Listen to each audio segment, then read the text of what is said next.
So I am late coming in here. Why? Well, I'm having a time of it. And that's kind of what I want to talk about today. I know that there's hardly anybody, no one waiting. Just as well, I got to clean off my glasses because I can't see a damn thing. And start talking about disability in the church, especially. I've been having a time of it. I'm not even going to lie about it. You see back here, I got my walker, my handy dandy walker. Been using that a lot this week, intermixed with this. I usually don't use this in the house even. Lately, I've been having to use the walker in the house because I have sciatica on top of everything else. Hey, Cheryl, I'm having a time of it, and I've got some tales to tell about disability. And I had something crazy happen yesterday with my, not me, but, well, I guess me, where I was praying and crying because we have guests right now. And that's fine, except that I have been having to use my walker. So that makes the kind of scrubbing I usually do when I have guests very problematic. So the house is not as clean. I had to hire somebody.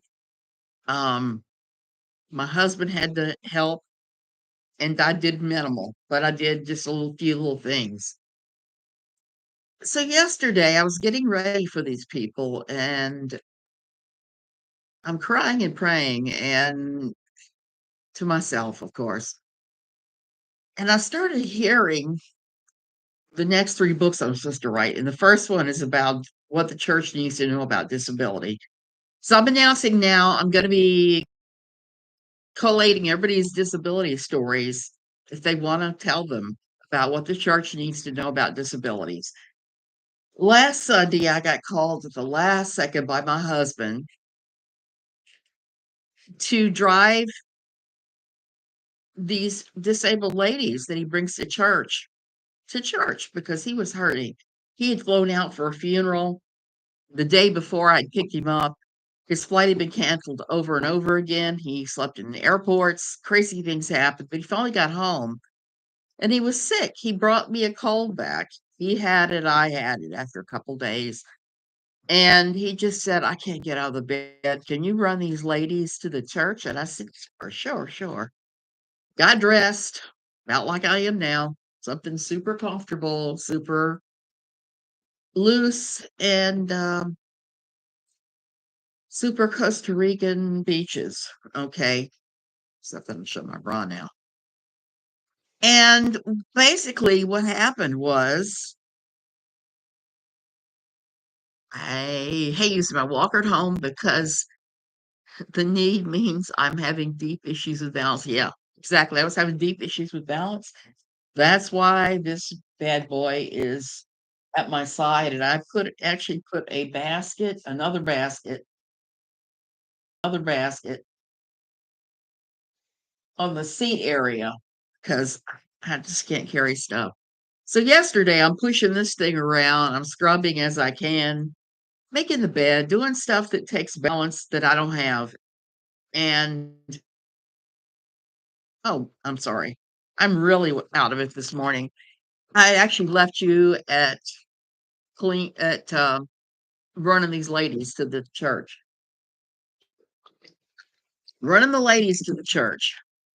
With the last second, I thought, well, I better throw my walker in the trunk just in case because I need to go get milk and bread, and the husband's in the bed. So I'm gonna have to navigate that on my own. There's a store I like by the church. I don't particularly like his church, but I don't mind driving these ladies there and then going to the store and then running and picking them up again. Now, the way it's worked in the past for this church is the lower parking lot closest to the church was for disability, pregnant women, and old timers because it's a smaller parking lot, and everybody else had to park in the upper lot and walk to the church, park on the road. So I get there, no problem. Pull up the ramp because they have a huge ramp that goes up to the church for disabled people. So I get up there, I unload my people, I go back down, run to the store, get what I need at the store, come right back, and there's not a spot to be found in the downstairs lot. And not only that, but there were two people with big trucks that had parked right on top of the disability ramp, right on the ramp. So there was no way to access it. You couldn't walk up it, you couldn't drive up it, nothing. And I was looking at this going, oh, holy cow, how am I going to get up there? Because I can't get around these people. So I double parked and sat there and listened to the sermon from the parking lot because this guy was loud enough where I could hear him. And then when church was over, I waited for somebody to come out. Somebody did come out finally to move one of the trucks. I asked him what he thought he was doing because it was a guy who was not disabled as far as I could tell, his wife, his 4 kids. He said, "Well, I didn't feel like walking from the other lot." So he parks on top of the disability ramp. Couldn't believe that. So after he leaves and I finally get a space elsewhere, I get my walker out and I go up to tell my friends that the other truck is still there. I can't drive my car around them. I was able to get around sort of him to be able to access the ramp and push up it and go. So I got up to the top and I'm sweaty and shaking and the whole 9 yards because this is like straight uphill. And run into the pastor who asked me, "How you doing?" Blah blah blah with his little Texas country accent. And I said, "Not real well." And I explained to him that the ramp blocking was a major thing for me. And I was telling him, that's not the only problem with your church. Another reason I don't attend is to get to the bathroom, you have to go up a couple steps. And once you get to the bathroom, there's not room for this, much less a wheelchair in there, in the one stall, the one handicap stall. There are bars, the bars you hang on to balance, but they're not in any place where you can actually hold on to and balance over the toilet. They're useless where they're placed, and the toilet itself is like a midget's toilet all the way to the ground, very low, and it's just not usable. So I kind of unloaded on this guy. I wasn't ugly, I didn't use any curse words, but I did tell him in all ways that his church fails the disabled people, and he says, "Well, I know about the bathroom." And so that happened. I went to pick up Jim at the airport. More disability nonsense happened, including the fact that their wheelchair ramp dead ends into a ditch and then a concrete culvert, and then you have to go downhill in grass. No access to it any other way. And so I'm seeing more and more of this as I'm here. And yesterday I started doing some digging and discovered that the disability laws for churches are very different than they are from the rest of this world. America, even though they don't do disability perfect, they do have the Americans with Disability Act from 1990 that says that those of us that have struggles should have equal access. Guess what? That doesn't apply to churches. Churches are exempted from this.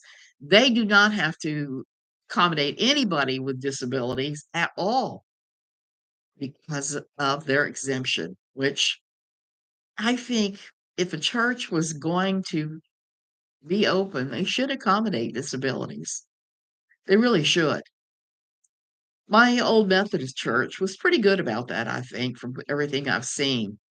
But I wasn't disabled then. It wasn't until I became disabled here that I got to see exactly how badly everyone fails disabled people and how you can't really get access anywhere these days. So it's been an eye-opening experience for me and going to different churches, particularly the one that tossed me out for having a respiratory crisis because they allowed somebody into the building with a dog that had no business being there 3 times, no less, and this was a visitor with an emotional support animal, and I had to beg them to open the, ramp at the top of the wheelchair ramp because they had this concrete and, wrought iron door that was so heavy that if you were balancing on this, there's no way on earth that you were ever gonna be able to get that gate open on your own, meaning the ramp was useless and you'd have to climb this whole staircase. So they're all completely altruistic. Some churches do it better than others. My old church did it. My old original church did it pretty well, except one way. They had no use for disabled people. I saw people come who had serious disabilities that were treated so badly by the church members that they ended up leaving and going elsewhere. I saw that happen time and time again. That's a different problem altogether than access, but access is what I'm gonna be talking about from now on. It's gonna be added in, and I wanna hear everybody's stories. What does your church need to know about disability? I know I have a lot of viewers that do not attend regular church anymore because they can't. They have they're all disabled in various ways, and I'm gonna start compiling everybody's stories into a, book, an actual book, about this because I'm about had it with this. Th this that is ridiculous. I belong to a disability-friendly layout. When we were building, we had a wheelchair-bound man on the building committee. He made sure we had access. See, Cheryl, that's smart. Churches should reach out to those who are disabled among their group and say, "Hey, what would make this easier and better?" And the thing is, this place that had the wheelchair ramp, but they had the heavy gate, they did everything else well. When they built the building, they had beautiful restrooms that were both all the restrooms there were disabled friendly. They had the bars in the right places. The doors were wide enough to accommodate wheelchairs or walkers. They did it well. That was just my one little quibble with them was that gate. The gate and then the fact that they decided that my, asthma, my mastocytosis was not as much of a not a disability as much as somebody bringing an emotional support animal. Go figure. So this is something that everybody does so poorly. Well, not everybody, because like I said, there are some that do it well. And it does need to be every church needs to have a committee where they have at least one disabled person on it. And the disabilities I'm seeing and hearing about and reading online that have happened aren't all physical. There are a lot of people that have neurodivergent children or young adults or kids with autism that need access to a calmer room, like a lot of churches have a room for nursing mothers to go into or for disabled people to wheel into, whatever, and they don't allow autistic kids who need sometimes a place that's calm, quiet to deal with, and they don't do that either. They just say, "Out." Said, "You can't sit in here with people in the wheelchairs and the mothers." And I realized for a lot of churches, this is gonna be a big financial investment, but it has to happen. You know, this world in the olden days, we used to always be hidden. Many of us that had disabilities were hidden and they weren't taken to church, they weren't taken anywhere. I mean, you saw the inside of your bedroom in your house, and that was about it, which is wrong in and of itself, but as we all know, there's so much judgment that goes on against people with any kind of disability that It's about how it happens. So give this some thought. And those of you that are interested, I'm going to be placing my real email address out, and I'm going to be talking about this more, putting up some statements about it, and seeing if I can start collecting everybody's stories because this is something the church needs to know. And that's going to be the title of the book. We fall down, we lay our crowns, what the church needs to know about disabilities. Right from the horse's mouth, from people who are struggling with this, who've struggled with this for years. Okay, I'm gonna go ahead and go. I know everybody's excited about this TikTok ban.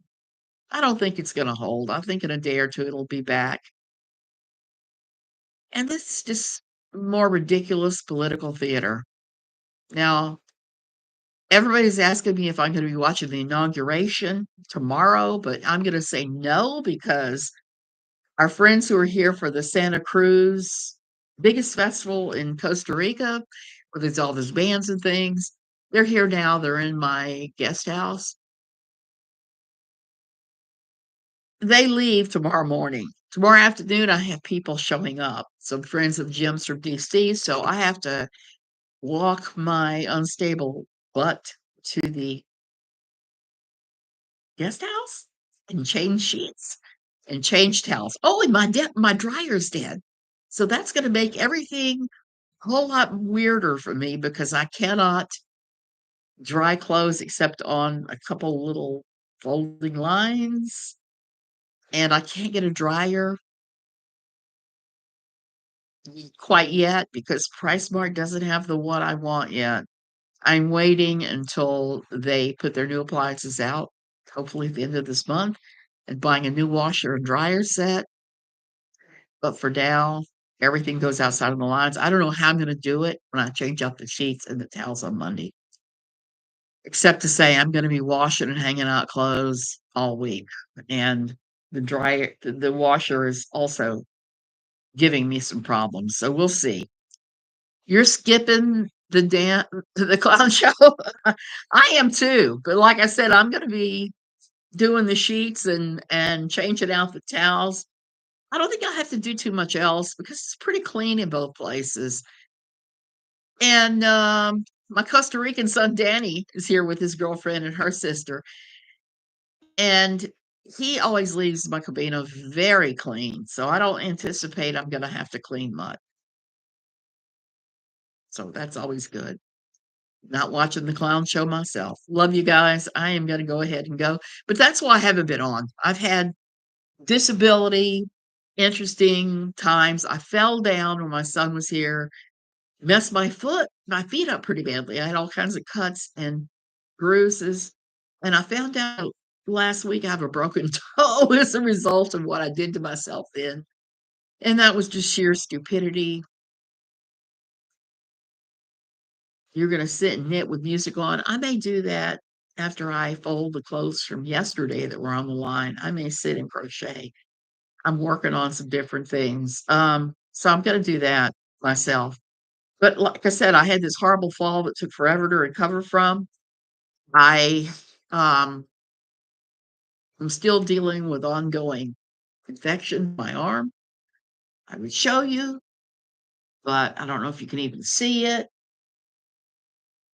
except to say you see that red spot. That's still infection after all this time. I, picked up Jim at the airport. Don't come to whatever you do, don't come to Costa Rica in late December or anytime in January. The Liberia airport, which is wonderful, and I've gone there many a time, the entire parking lot was full. Yeah, the entire parking lot was full, the paid parking, even the green field they let the overflow park in for free was full. It was entirely full. I couldn't get anywhere near the airport. I kept circling, circling, circling. I sent my friend Joanna out to see if she could find Jim and grab him while I was circling. I couldn't. I circled like 20 times, and finally I said, hell with this. I went and talked to a Transito cop and said, one of the transit cops, and said, "Can I park here in the handicapped waiting area, the 10-minute one? I need to go in there and see what's going on." And he said, "No, but what I will do for you since you're disabled is let you park over here on the main road right next to the disability ramp, the wheelchair ramp, and you can take your walker or cane or whatever up that ramp." So I parked there and I had to cross 4 lanes of traffic to get to the ramp. The ramp was not usable because I would have to climb a grassy hill, jump a concrete culvert in another ditch, and then go up the ramp. So I had to walk 2 blocks down with my walker, up a ramp where everybody was driving their cars and honking and screaming at me, 2 blocks back, and then across 3 more lanes of traffic. And I don't have to tell you what that was like after I was done. It was awful. I showed up sweating and hyperventilating because we're in high season here, we're in dry season, it's really hot outside. I didn't even pack a bottle of water, so I was, like, super crazy dehydrated. I found Jim right away, got some water, sat down at the taxi stand where they let me sit waiting for Jim to come, and then Jim got lost. He couldn't figure out where myself and Joanna was, so it was a cluster. They gave him an expensive ticket. He always gets so confused at that airport. It's a small airport, but he always thinks that where you go for your departure is the same place as arrival, and it's not. It's a completely different end of the building. So it was a pretty crazy day. And then to have the situation with the church happen the very next day, I was just exhausted in the bed. It was just like Monday was just like this. So I'm hoping this week goes better. And Jim will be so busy with his various people and things that I will just sit around, crochet,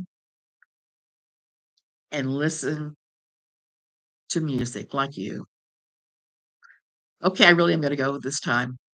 Love you guys. See you later, and, hang in there.